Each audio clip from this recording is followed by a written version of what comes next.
അമ്മളേച്ചേ കുറച്ചും കൂടെ ചോറ് തരുക. കൂട്ടാനും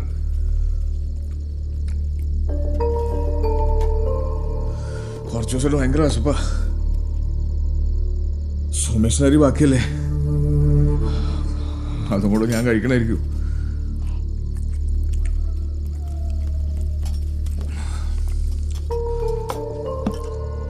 വിശപ്പാണോ ആർത്തിയാണോന്ന് അറിയില്ല. ചോറിനോടും ജീവിതത്തിനോടും അതപ്പോ കൂടല. അമ്മണീച്ച് കഴിച്ചിനാ? എനക്കും ഇപ്പൊ വിശപ്പ് ജാസ്തിയാ. മക്കളുടെ അടിയന്തര ചോറുണ്ണാനുള്ള യോഗം വല്ലാത്ത തീറ്റഭാഗ്യമുള്ള അമ്മമാർക്കേ ഉണ്ടാവും. അത് ഈ നാട്ടിലെ അമ്മമാർക്ക് അധികം.